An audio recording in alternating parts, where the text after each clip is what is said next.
Markets waited with bated breath for yesterday's FOMC minutes and were left somewhat underwhelmed. But what impact is the US economic activity, or lack thereof, having elsewhere? Dennis Dykes is with me down the line to discuss from the South African point of view. Dennis, the SARB today revised inflation forecasts up and growth forecasts down again, and say risks to both are up and down respectively. But the outlook does not include the additional electricity price increase. What do you make of this, and how do you see the inflation trend heading throughout the year? Yeah, unfortunately, we've obviously gone past the low point, which was just below 4%.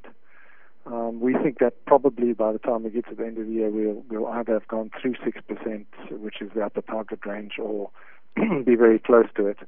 Obviously, there are three big factors. One would be the oil price. So very much depends on your oil price assumption. There we're thinking around about $70 a barrel.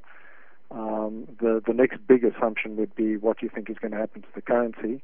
Then the last one would be food prices, which domestically are expected to go up to some degree, and that will also be influenced by the exchange rate. So it's not a very favorable position, unfortunately, at the moment.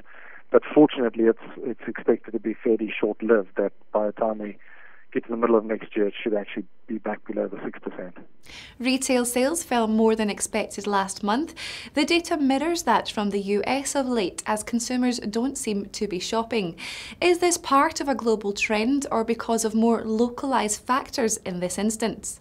Yeah, look, I mean, if you step back from the month-to-month sort of noise, retail sales have been expanding by about 2%, and this takes it back to that 2% sort of line.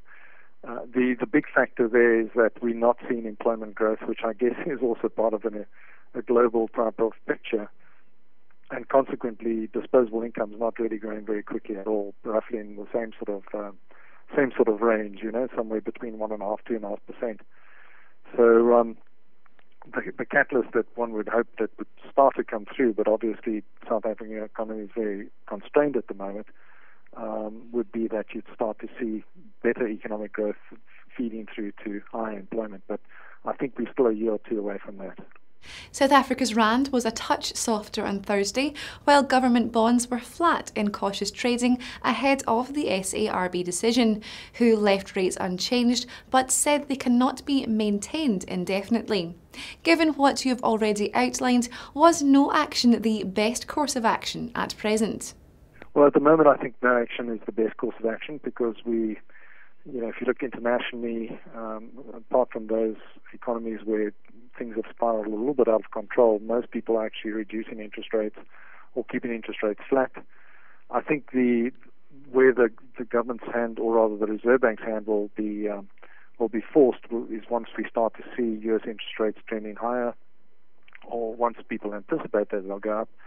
And we think there'll probably be some sort of signal later this year, but not as early as originally expected. So I think that in my book, the Reserve Bank should probably hold off until around about November or so, and then bring interest rates up, but not very significantly, because in comparative terms, South African interest rates are relatively high, given the fact that they're so incredibly low in most developed countries. Earlier this month, some analysts were saying the great dollar rally of 2014 is over, or at worst due for a long break, which could be a tremendously bullish signal for the rand. Do you agree? What is your outlook for the dollar ZAR moving forward?